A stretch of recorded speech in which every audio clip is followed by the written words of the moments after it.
Thinking of scaling your roof? Wait, let's make sure you're prepped and protected first. First things first, gear up. Wear soft rubber-soled shoes for better grip.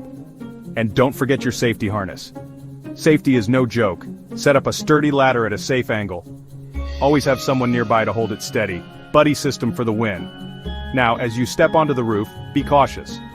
Avoid fragile areas like skylights and vents. These can break under your weight. Distribute your weight evenly using wooden planks. This helps prevent damage to the roof and keeps you balanced.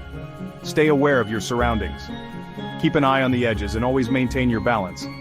Falling off is not an option. Oh, and remember, clear sunny weather is your best friend.